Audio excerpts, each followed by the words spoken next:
I don't remember the last time a dinner invitation felt so much like a test. But that night, sitting at my daughter Emily's in-laws' long polished table, I realized it wasn't dinner they'd invited me for. It was humiliation. Before I say anything else, make sure to subscribe to the channel and drop a comment telling us where you're listening from. It really helps us keep sharing stories like this. The table was laid out like something from a magazine. Fine china, crystal wine glasses, gleaming silverware. But when the food started being passed around, I noticed something strange. By the time the bowls reached me, they were nearly empty. I got scraps, the gristle end of the roast, a scoop of potatoes barely the size of a golf ball, salad leaf or two. It wasn't an accident. Margaret, my son-in-law's mother, looked right at me when she said, "I'm sure Thomas won't mind. He's used to simpler meals." We wouldn't want to waste the good cuts. My hand tightened around the fork. I could feel every set of eyes on me, my daughter's embarrassed glance, my son-in-law's faint smirk, Margaret's satisfied little nod. Grateful for leftovers, right, Thomas? She added, loud enough for the whole table to hear. A couple of people chuckled. I swallowed hard. I had been called many things in my life. Stubborn, too proud, even old-fashioned. But never had I been told outright that I should be grateful to be treated like I didn't matter. I didn't answer. I just looked down at my plate and quietly ate. On the outside, I was calm. On the inside, something sharp and cold settled. In my chest, I had worked 47 years for a construction company, starting as a laborer, ending as foreman. I'd put Emily through college without loans. I'd paid off my home by the time I was 60, and after my wife Helen passed, I lived simply, not poor, just quiet. Apparently, to people like Margaret, that meant beneath them. After dinner, when the others were in the living room, I stepped onto the back porch for air. Emily followed me. "Dad," she started, biting her lip. "I'm sorry about what Margaret said." I gave her a small smile.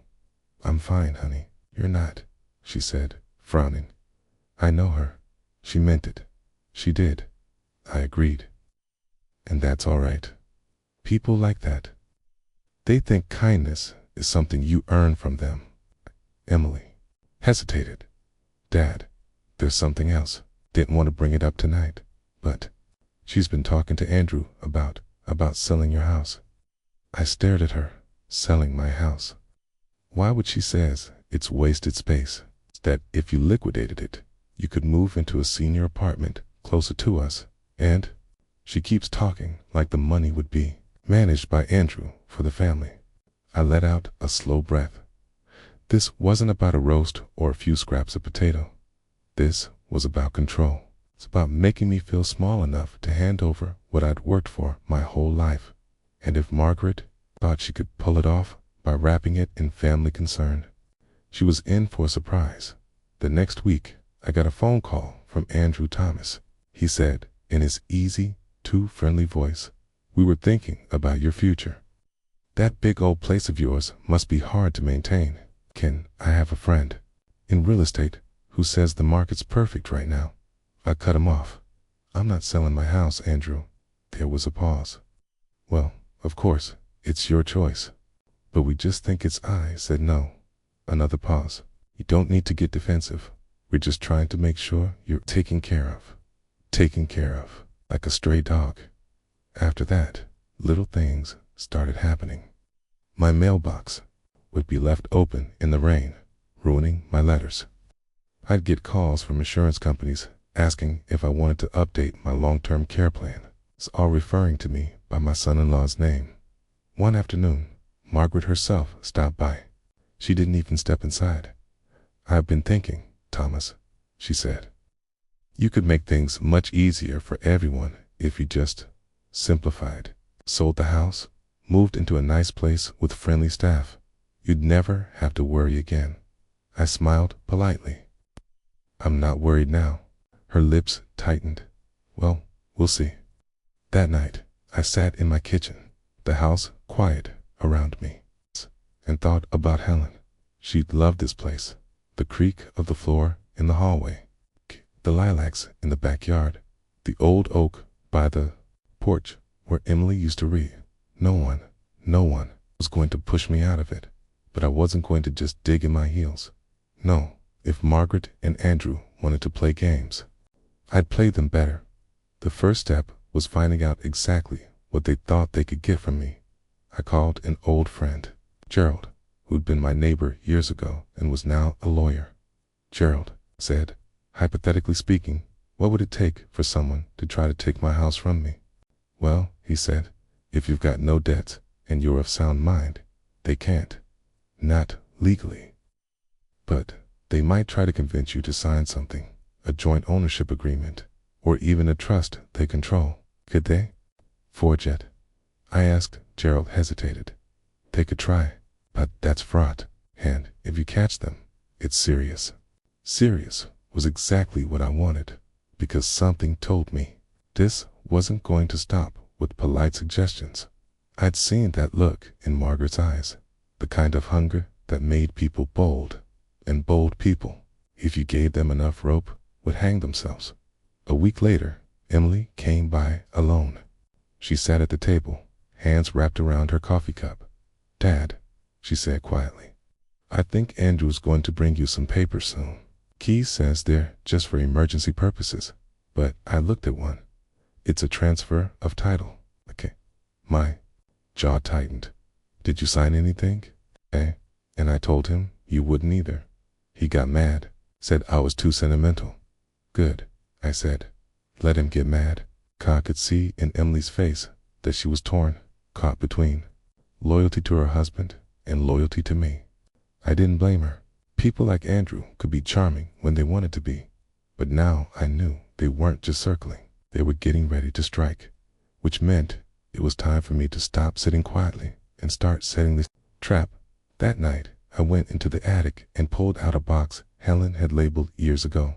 Thomas, important papers. Inside was more than just my will and the deed to the house. There were old bank statements from accounts I'd closed decades ago, insurance policies, and one very interesting item, a cashier's check from a land sale I'd made after retiring. I'd never cashed it. Instead, I'd converted the money into something Margaret and Andrew didn't know existed, and if they wanted a fight, I could make sure it ended with them learning just how much I'd been keeping quiet. But I couldn't move too soon. No, to really make the lesson stick, I had to let them think they were winning, which is why the next time Andrew called about meeting to discuss some options, I said yes. I could almost hear the surprise in his voice. Really? Great. We'll come by Friday evening. Perfect, I said, keeping my tone light. I'll have the paperwork ready. Friday came. I had a manila folder on the table when they arrived. Margaret in her pearls, Andrew in a tailored suit. We made small talk for a few minutes before Andrew got to the point. Thomas, we just want to make sure everything's in order in case of an emergency. This, he said, sliding a few pages toward me, is just a precaution. I glanced at the top. It's joint tenancy agreement. It was exactly what Gerald had warned me about. I nodded slowly. I understand. But before we talk about this, I have something to show you. I reached into the folder and pulled out a single sheet of paper, the photocopy of that old cashier's check. Margaret leaned forward, her eyes narrowing. What's this? That, I said, my voice calm, is a reminder that I've always taken care of myself, and that I'm not nearly as dependent as you might think. Andrew's smile flickered. What are you saying, Thomas? I looked from him to Margaret and back again. I'm saying, be very careful about what you try next. Didn't sign anything that night, but when they left, I saw the way Margaret glanced back at me over her shoulder. Not angry, not afraid, but calculating, and that told me everything I needed to know. This wasn't over, not by a long shot. Margaret and Andrew didn't call for a few days after that. Friday night, I figured they were regrouping, deciding whether I was bluffing, or worse, whether I had something they didn't know about. They were right to wonder. I Spent those days in my study, going over old folders, scanning documents, canning quietly, calling Gerald for advice. He reminded me of something that made me smile. If they try anything that even smells like coercion, Thomas, you don't stop them. You document it. You give them rope. Then you let me pull. That was exactly the plan. On the third day, Emily stopped by again. She looked tired, her eyes shadowed. Dad, I think they're getting desperate, she said quietly. Been talking about how you're not getting any younger, and Andrew keeps bringing up medical emergencies in front of me. Like, what if you fell? What if you needed expensive treatment? He keeps saying it'd be better if everything was centralized. Centralized, I repeated, leaning back in my chair. Meaning, controlled by them. Emily nodded. She hesitated, then added, they don't know, I told you. But Andrew's looking into the title history of your property. Yeah, that told me everything. If he was looking into the title, he was already planning the paperwork for a transfer. I reached into the desk and pulled out a small digital recorder. I slid it across the table to Emily. Next time they bring it up, I said, you record it. Don't provoke them. Just let them talk. She frowned. Dad, that feels sneaky. It's not sneaky, I said. It's insurance. The same kind you have in your car, hoping you'll never need it. That weekend, I decided to play my part in this little theater. I called Andrew and said, you know, maybe you're right. This place is a lot for one man to keep up. Why don't we sit down and go over those options? Again, I could almost hear him smiling through the phone. Glad to hear it, Thomas. How about Tuesday night? Tuesday's fine. Tuesday evening came, and they arrived again, Margaret with a Tupperware of leftovers. As if the irony would be lost on me, we sat in the living room. Andrew laid out papers on the coffee table, speaking in that calm, coaxing tone he used when trying to close a deal. This first document is just an agreement, he said, to make sure that if anything happens to you, the house passes seamlessly. 2 family, no courts, no delays. I nodded. That's considerate. Then I pointed to a clause halfway down the page. What's this about joint authority to sell? Andrew hesitated. It's just standard language. It means if there's an emergency, we can act quickly. Margaret chimed in. Thomas, you don't want to be a burden, do you? That word, burden, rolled around in my head like a loose screw. I sat back. I suppose not. Exactly, Andrew said. This way, we're all protected. I gave them my warmest, most agreeable smile. Why don't you leave these with me? I'll take a few days to think about it. They exchanged a glance. Andrew clearly wanted me to sign then and there, but Margaret put a hand on his arm.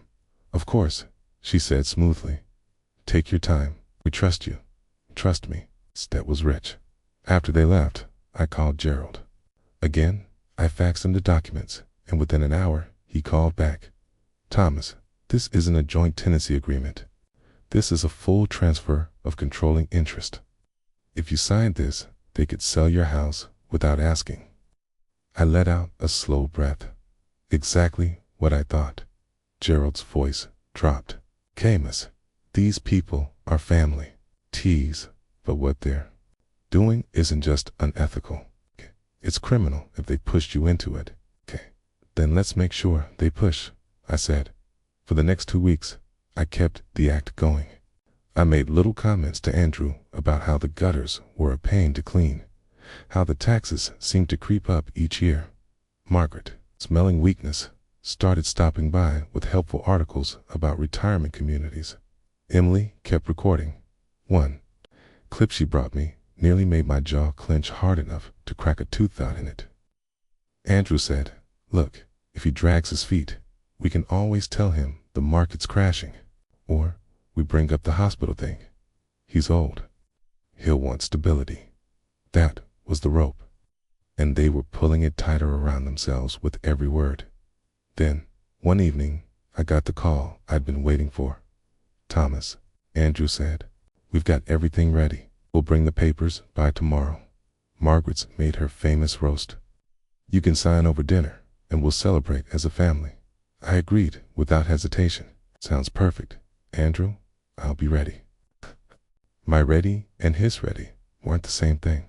I spent that night setting the final pieces in place. I called Gerald, told him to come by tomorrow and park down the street. I printed out my own set of documents, ones that looked almost identical to Andrew's, except for a few additions, and I tucked that old photocopy of the $1.3 million cashier's check into the folder. Not to give them, just to watch their faces when they saw it. The next evening, the smell of roast filled their dining room when I walked in.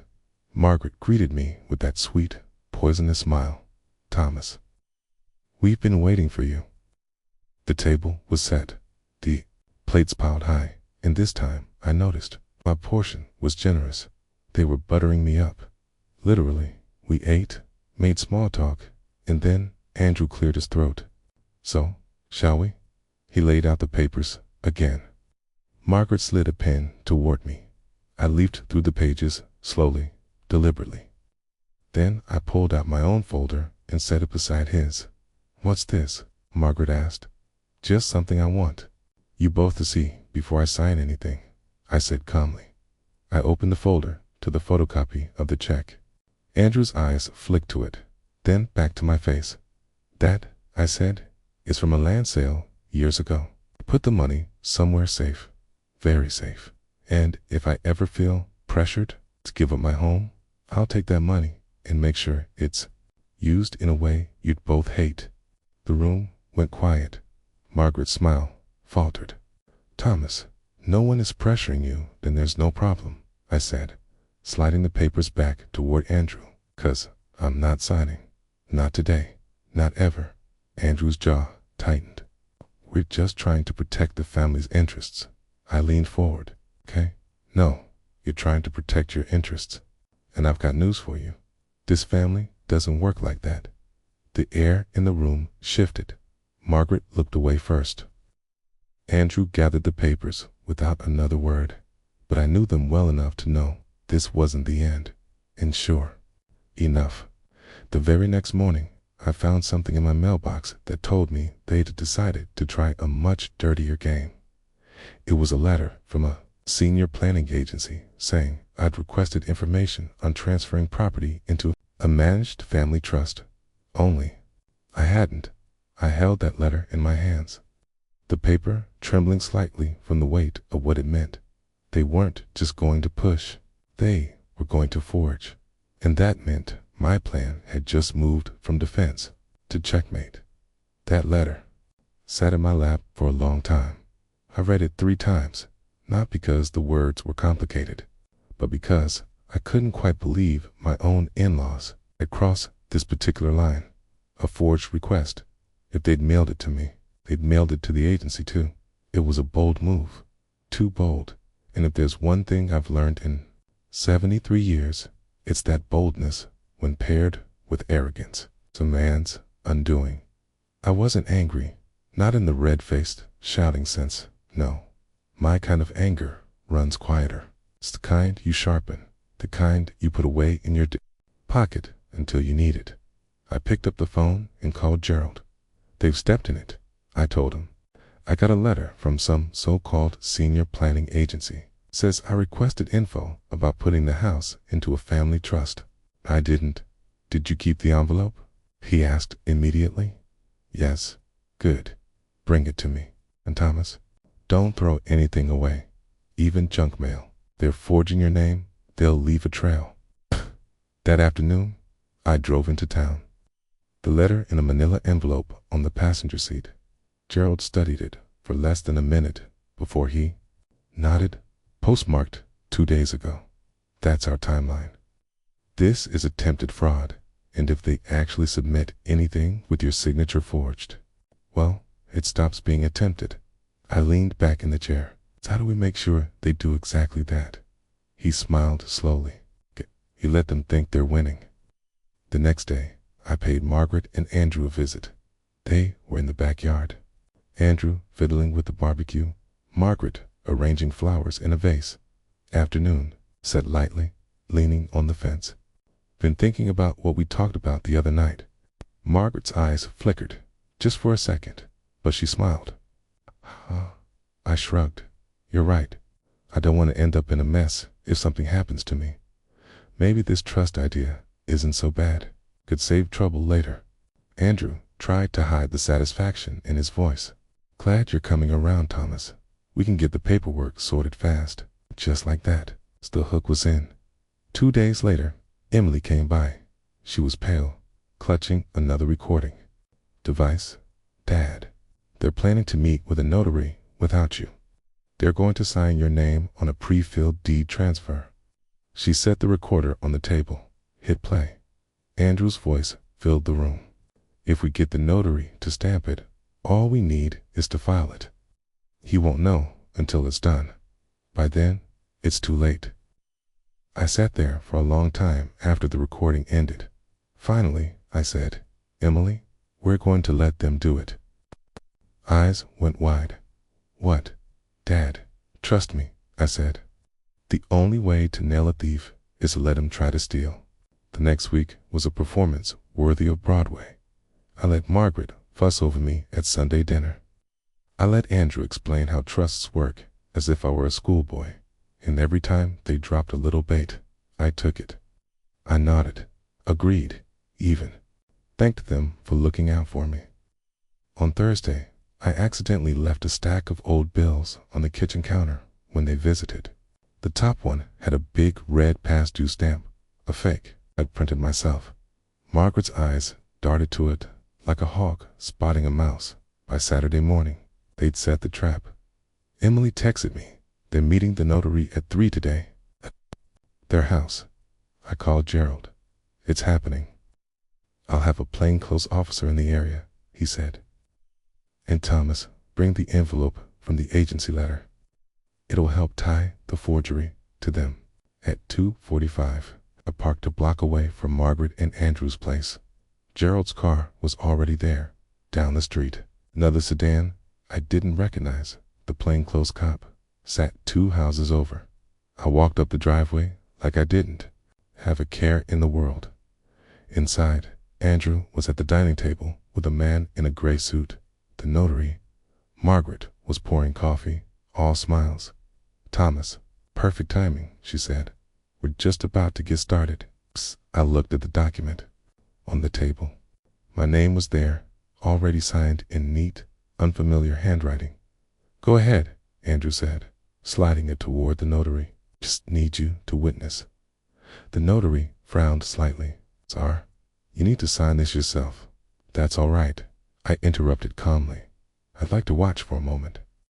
I took out my phone, placed it flat on the table, and hit record. Then I pulled the envelope from my coat pocket. Recognize this? I asked, sliding it across to Margaret. Her smile froze. Okay, it's just some mail, postmarked 2 days. Before you told the notary you'd have my signature, I said softly. Funny thing, I didn't request any of it. Andrew's jaw tightened. Thomas, you're making this sound worse than it is. Oh, it's worse than it sounds. Gerald's voice cut in from the doorway. He stepped inside, flashing his badge just enough for the notary to see. The color drained from Margaret's face. The notary stood up abruptly. I'm going to step outside.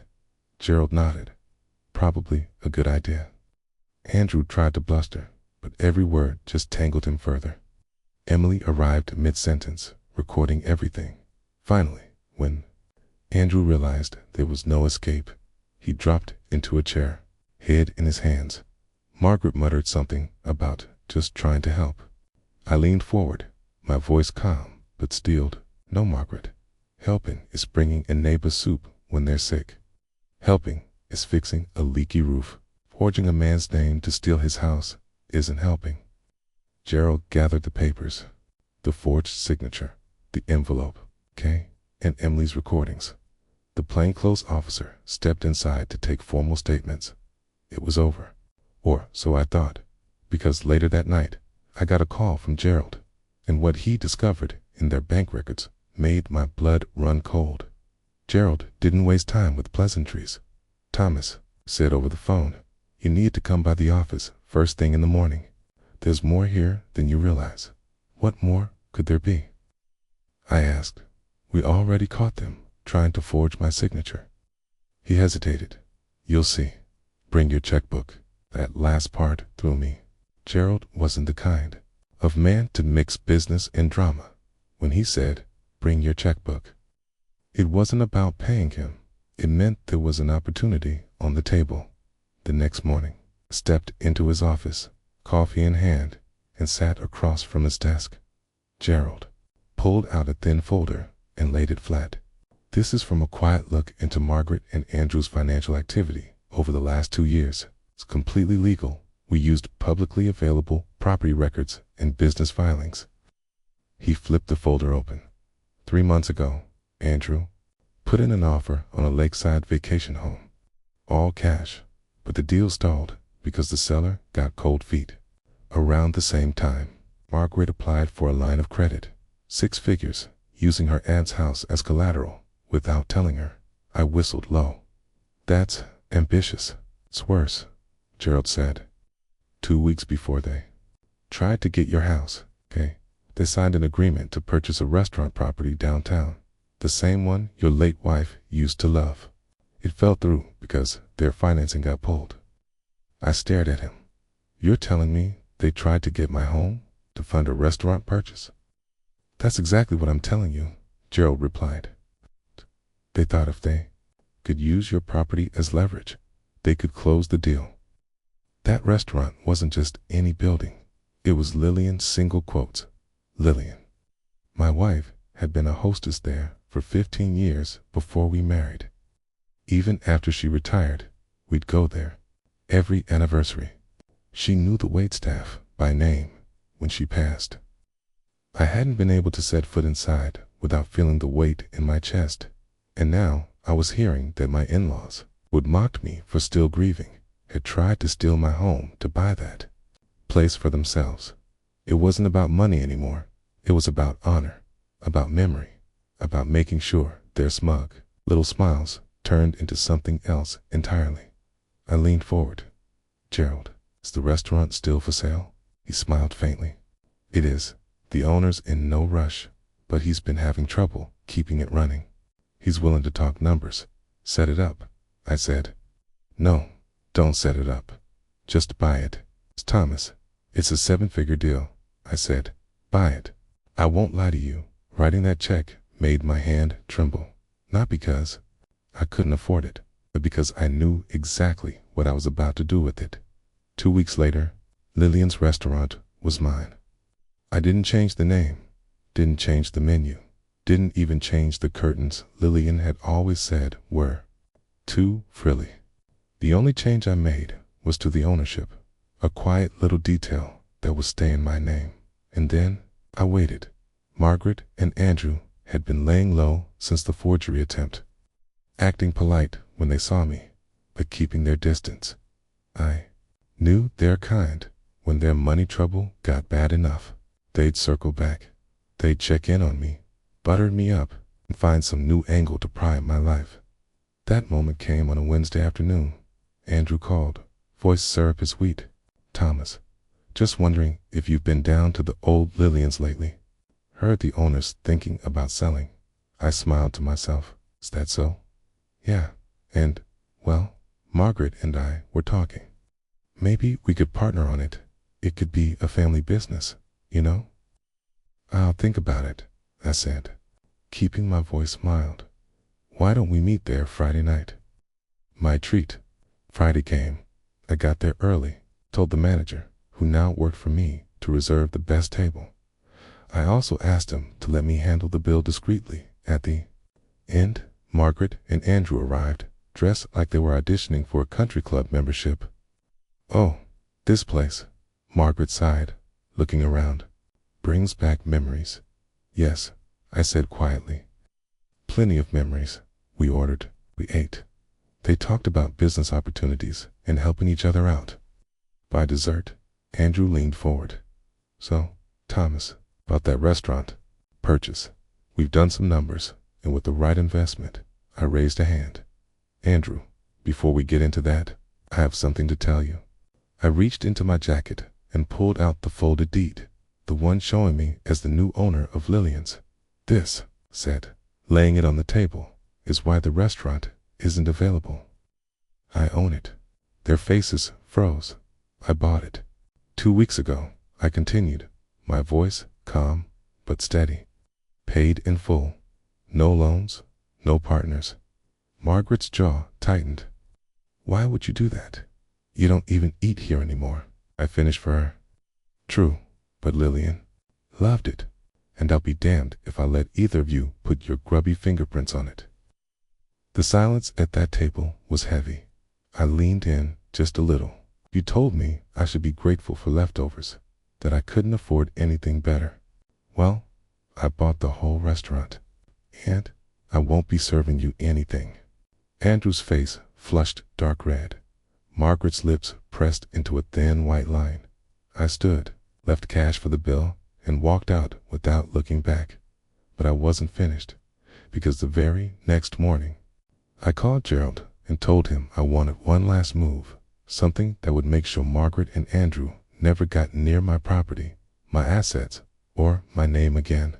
What we came up with would be the nail in their coffin. Gerald didn't even let me sit down before speaking. I've been thinking, he said, about how to make this airtight. You don't want them sniffing around again in 5 years? That's right, I replied. I don't want them anywhere near my estate. Not while I'm alive. Not after I'm gone. He opened a new folder and slid it toward me. It was my will. Thomas, Gerald said, we can rewrite this so that every asset, your home, investments, the restaurant, is put into a living trust. You'll still control everything while you're alive. But upon your passing, it will go exactly where you choose, and there's nothing Margaret or Andrew can do to contest it. Good, I said. Make it clear in writing that they are to receive nothing. Not a cent, not a chair, not a teacup, nothing. Gerald's pen scratched across the paper. Then I added, and I want a clause, okay? That if either of them tries to contact me about money or property again, they'll forfeit even the smallest bequest. Gerald looked up with a slow smile. That's enforceable. We'll put it in. 4 weeks after, I lived in peace. I walked down to Lillian's on quiet afternoons, sat in the corner with coffee, and listened to the low murmur of conversation. I'd watch the waitresses, some new, some old, glide between tables. I didn't own it for profit. I owned it because it felt like I was keeping a part of her alive, and that, to me, was worth more than $1 million check I'd written. But then, right on schedule, the phone rang. It was Margaret. She tried to sound casual. Thomas, it's been a while. How are you feeling? I said I was fine. She hesitated. Andrew and I were wondering if you'd considered helping us with a little investment idea. It's just a small amount to get us through a rough patch. I let the pause stretch long enough to be uncomfortable. Then I said, Margaret, you remember that restaurant you wanted to buy? She was silent. I bought it. And you know what else I bought? It's my future, my peace. And that means that you're not part of it, okay? She stammered something, an accusation, a muttered curse, but I cut her off. You're done trying to take what isn't yours. I've made sure of it, legally, permanently. Goodbye, Margaret. And I hung up. 2 days later, Gerald sent me a certified copy of the new trust documents. My assets were locked up tight. Not even the most stubborn family leech could pry them open. About a month later, I heard through a neighbor that Margaret and Andrew had tried to open a diner in another town. It failed within 6 months. I didn't celebrate, but I didn't feel sorry for them either. One Saturday afternoon, I was sitting at my regular table in Lillian's when the manager brought over a young couple. This is Mr. Walker, he told them. He owns the place. The woman's eyes widened. You're the one who kept it open. My parents had their first date here. I smiled. Then maybe someday you'll bring your kids here, too. They laughed, and I could see it. The same warmth Lillian used. to give two strangers in that moment. I realized something. The best revenge isn't just about taking back what they tried to steal. It's about building something they can never touch and making sure it stands for something better than greed. When I finally stood to leave, I walked past the front window and caught my reflection. Older, sure, a little weathered, but steady, unshaken. Margaret and Andrew had wanted to see me small, beaten down, grateful for scraps instead. I'd turned their insult into a legacy, one that would outlast every bitter word they'd ever spoken. And as I stepped out into the crisp evening air, I whispered the same thing I'd said the day I bought the restaurant. This is still mine.